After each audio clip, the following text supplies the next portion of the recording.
Hey, Status Steve, please like and subscribe. Please click on the Deck Heroes icon, click on subscribe, 100% free. Well, apart from blood in, blood out. Anyway, so this is a video all about England crashing out of Euro 2024 and reflections.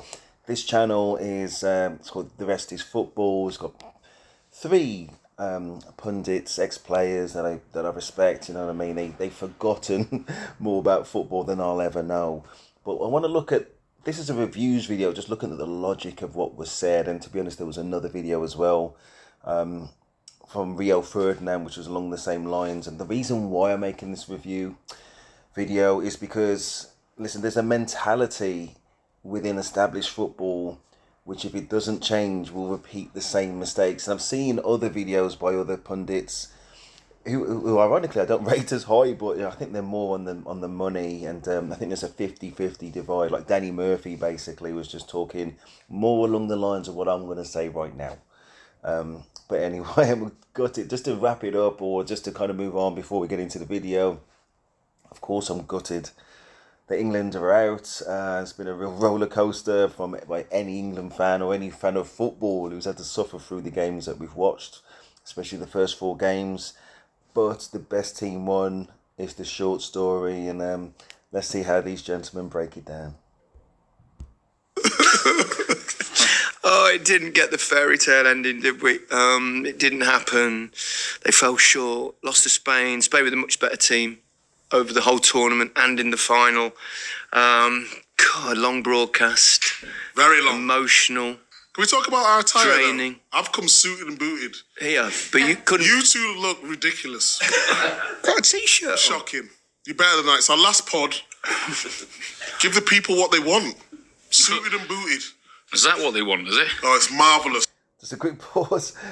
Mika, you gotta love Mika's energy. I gotta admit, I had to turn him off a lot of the time until quite recently. But he does talk sense these days, or he talks sense in my point of view. So I can let him off of this. He's suited and booted, he's looking sharp. So all props to that. And his success and achievements in the game, and his knowledge in general, especially on this series, it's actually been very interesting and engaging. So I'm definitely a fan of you, Mika. Fan of everybody on this panel. Oh my gosh, you're a legend. Clinical legend. Let's crack on. Right. My fit tonight was outstanding. I must admit, I love the Tom Sweeney, olive green. Olive green, yeah. Nice. The highlight of the night, actually. You just couldn't be asked to change into your t-shirt. No, I couldn't. We're all a bit down, weren't we?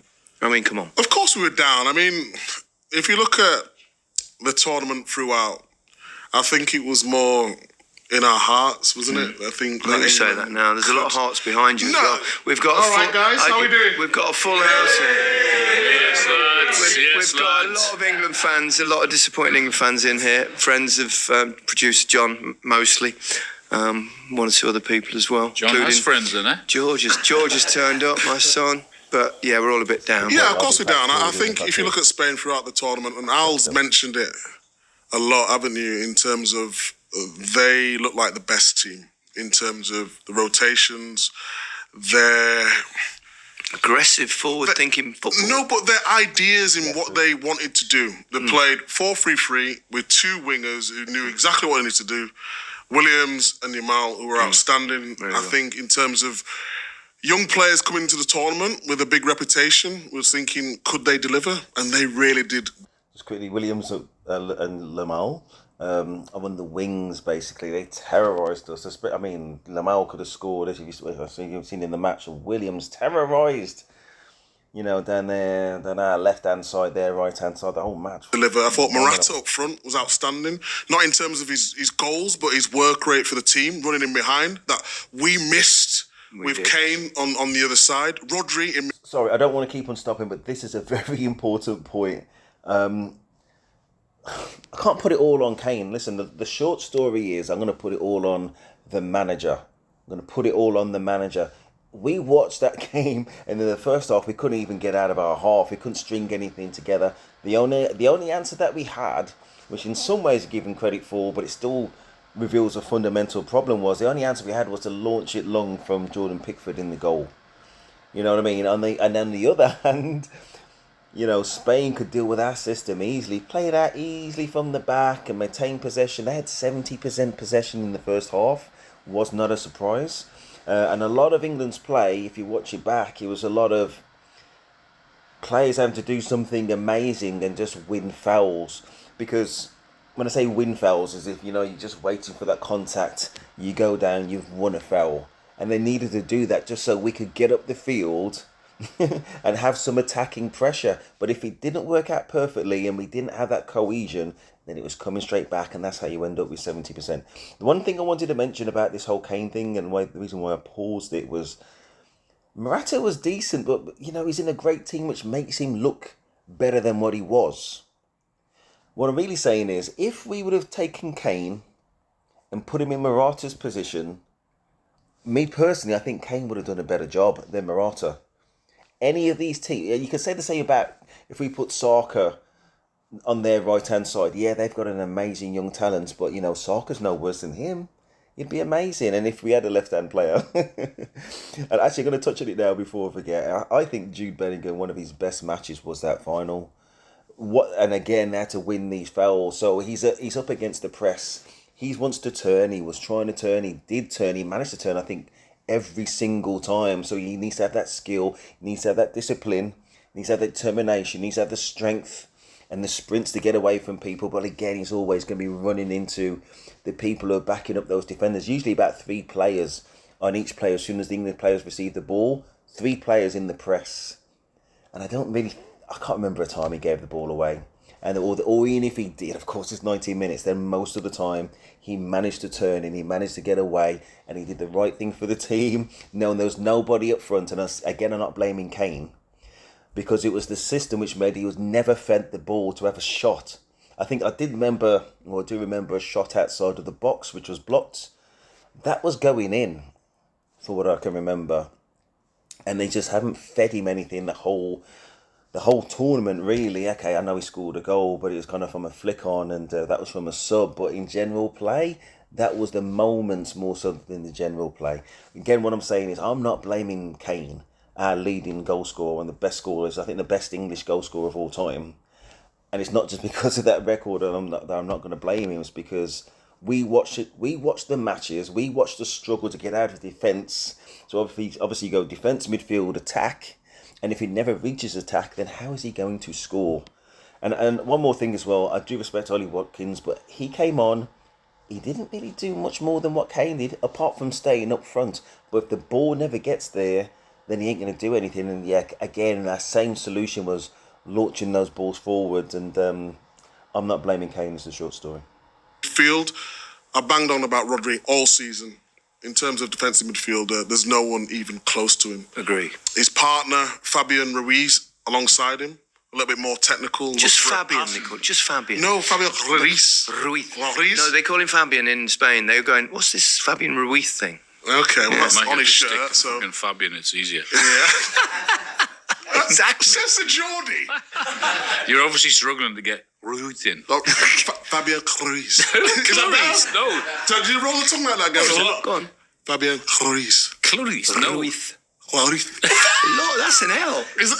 It's like Fergie. Do it one He more says time. that. Do it one more time. Go on. Ruiz. Ruiz. No. This is the most fun I've had tonight. Fabian.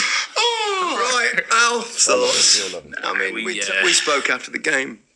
We didn't deserve to get anything. We didn't play well. We were flat. Deep. There hasn't been one full 90 minutes where we can go, yeah, we played really well. Semi-final for it. Semi-final for half a game. Yes, Netherlands. First game for 30 minutes. And other than that, we've just produced really spectacular moments at the right time without really playing well. Now, strengths have been that, and also finding a way and sticking together and all of those things. In reality, we didn't deserve anything. We got the best team won by a mile. They won 7 out of 7. They didn't change the system hardly. Even when players went out, it's the players that came in knew what they were doing. They press really well. They've got 2 outstanding talent in terms of Yamal and Williams either side. They've got 2 amazing midfielders. Yeah. And one of them went off. They didn't miss him at all. I must admit, when Rodri went off at half time, I thought, blimey, we've had some luck in this tournament, and now it's happening again. Yeah. and then they go and bang one in within 90 seconds or 2 minutes. Well, we were flat again. And even when we had the ball, we just kept on giving it away. Our passing What's the wasn't biggest good problem enough. then, Al? What is I think we're going to get to it, but it wasn't that listen, it's not that our players, being the England players, it's not that we lack technical skill. It's just that if you put up a system which will fall into traps, or you're constantly walking into traps, you don't have a solution for it, then it makes you look bad. I could talk about Declan Rice. I saw the comments today about, he's just somebody, it's not me, it was one of the pundits mentioned that he's just simply not worth 100 million. I think in that system, none of them look like world beaters.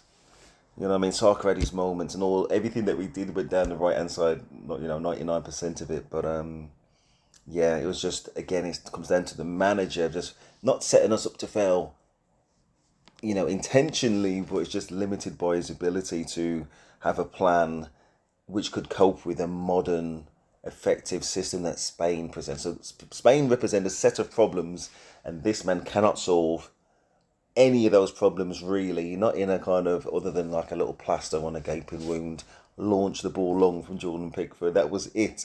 Win free kicks so we can go up the field, and that was about it. what is the problem? We've talked about players. Well, the problem is that we've got the players. The only time we tried to really attack was when we went 1-0 down. Correct. I mean, Sorry, I won't keep on stopping the video, but this is like the gold of the thing, right? So it's not that we tried to...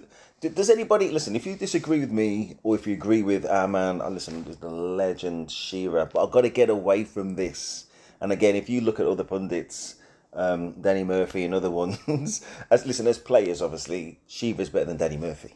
You know what I mean? But it's not, unless you disagree again, it's not that we just started to attack as soon as we went a goal down. It's not that. And in the past, in separate kind of pundits reviews, it's not that we attack when we go, we change up, or, we change our plan necessarily when we go a goal up. In this match again, England versus Spain in the final of Euro 2024, it's that Spain changed their tactics. It's about Spain running the whole ship. So when they need to be, having their balanced game of attack and defence, they blitzed us 70% possession, but they had a strategy because it's tournament football, which is different to other games, and maybe a little bit respectful of, the players we've got in the team, that if they went ahead, they would drop deeper in order to try and protect it. And in them choosing to go away from the press and drop deeper, allowed us to express ourselves. It's not that we had a genius on the sideline who had a different system of play. All the players just thought, "Oh, we're down now, so what we're gonna start trying," instead of, messing about, which is the inference. No, it was Spain changed their tactics. So at that point, I think they went backwards, and it was similar in the game before, where they're hanging on towards the end. It was just that mentality of, long story short, they're better at attacking than trying to conserve, being Spain. But again, I don't agree with you on this one, Shearer, but you're still awesome. The same every game, Alan. I know it is, yeah. Yeah, but are we expecting too much from Southgate? Because he's a defensive manager. He's got talent in his squad in offensive positions now where we're expecting, because of the season they had for their clubs, but they all follow a system which works for them. And it's different to And it's different in international football. So have we been a little bit naive expecting great things from England? Because... No. Sorry to keep stopping it, but I've got to do it now because they missed the point here. But I think later on in the video, Lineker, he doesn't say the point now, but he does say it later. What we have in England is a bizarre situation where our players perform, which is what Mika was saying, in the Premier League all the time. But they don't play under English managers, apart from Newcastle. They don't play under English managers. Pep ain't English. They ain't playing English football. They're playing Spanish football. Okay? So you take them out of that Spanish system and put them in an old-fashioned long ball system like what we saw in the final, or a system which doesn't even operate effectively about teams 40-odd places lower than us. Then we get what we get. You know what I mean? So again, we have international football players who happen to be English, who were put into an old English type system of long ball, which was for a long time has never worked, and that's the problem. Oh, we haven't been England today. We haven't been naive and expecting England to do better than they have done in terms of performance-wise. Southgate was poor. I think we've got to be fair. Gareth Southgate has come in and transformed the way the English team is perceived by the public, the media, and I think he was the right man at the right time. But I think this emergence of young, exciting, forward-thinking footballers that are all playing high-pressing football for their clubs, and I think that's probably not suited him, and he's not suited them, and they looked a little bit lost, and they were disjointed. And we were quite critical early on in the tournament, and we got, bit of blowback. I don't think we did from inside the camp. I think we were basically used a little bit by the media to try and drive a wedge between us at the BBC and the team, and I think it was a bit naughty. We didn't see anything that the players or the manager didn't see. They acknowledged that they hadn't played well. Well, when we walked off the pitch today, we bumped into quite a few of the English players, and they were all absolutely understanding, and they were disappointed, they were despondent. I won't name any names because it's not fair, but they were. You could tell they weren't happy with perhaps the way things went. I think the only time we've seen England in this tournament play really attacking, aggressive football, is when they've been behind, with the exception of perhaps a couple of first halves in games, Netherlands, that perhaps stood out. But mostly they were sitting back. Of course, and even when it went to 1-1 and you thought, blimey, we were really going at them. Palmer scores that wonderful goal. Brilliant bit of football, wasn't it? And then you think, right, press on. But no, they started sitting again. But what is that? Is that the manager? Is that a tactical thing? Well, let's put it this way. I think it was just before the goal was scored. What was it, around 84 minutes, 85 minutes? On the sideline, coming on were Conor Gallagher and Kieran Trippier. And that to me says it all. If you're 2-1 up with 4 minutes to go, maybe. But what's he thinking there? Is he thinking he's shoring it up because he's a bit worried about them? Well, I think he probably thinks at that time the game's going to extra time.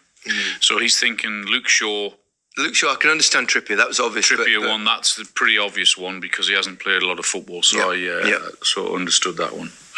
Gallagher. But the Gallagher one, I'm not sure who he was going to actually come on for anyway. Well, it would have been either Foden or Bellingham. He's not going to bring Bellingham off, probably. Yeah, but Bellingham wasn't happy either. Bellingham was stuck on the left again. He wasn't happy, no, he wasn't. You could tell he wasn't happy at all. He had a disappointment look about him. His arms were up. He was looking towards the bench for guidance. And I think he was to exasperated. say things weren't going as well, and he wasn't happy with lack of press and everything else. He was showing all of those emotions. I could see it. I was looking at him all the time. But you don't think that's the frustrations of a great player that's had an incredibly successful season going, why is this happening? Well, he's Why not are we playing he's this not a way? left midfielder, No, is he? he's not. No. And so I sort of understood his frustrations. Why do you think it was odd that he drifted away from the box that had been successful and suddenly went, oh, I'm too worried about the left hand side, so I want Bellingham to track back. I was Just a second, before we talk about the manager's decision making in putting Bellingham on the left, even though he played left in the last game as well. Anyway, before we move away from that, as I said a little bit earlier in the video, listen, we were facing traps in midfield. We could never go beyond that.